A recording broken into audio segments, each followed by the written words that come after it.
We went to Stirling with my dad. My dad was visiting for Christmas and New Year, and just before he left, we decided to take him to see Stirling.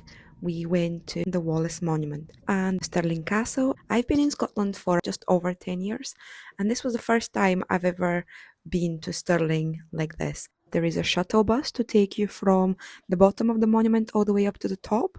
We decided to actually walk because we wanted to enjoy the nature and the sights going up.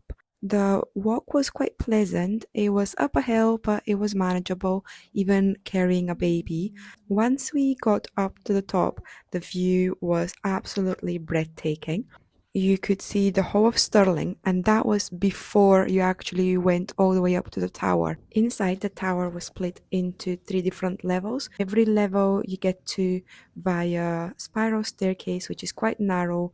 As someone who doesn't really know much about Scottish history, it was really quite interesting. I clearly underestimated the weather and the occasion, so I dressed in a skirt, which was a poor choice, having in mind the amount of stairs we had to climb up to get to the top of the monument. Honestly, I thought the view from the bottom was incredible. Once we got up to the top, I was stunned. You could see miles around you, and it was amazing. I could continue talking about how speechless I was and impressed I was, but there's no point. Honestly, you just need to go and see it for yourself. We then went on to see Stirling Castle, which was again incredible. It was so big and the day was so beautiful. We got to see the gardens, a lot of different rooms. There was even a lute player in one of the bedrooms as part of the experience.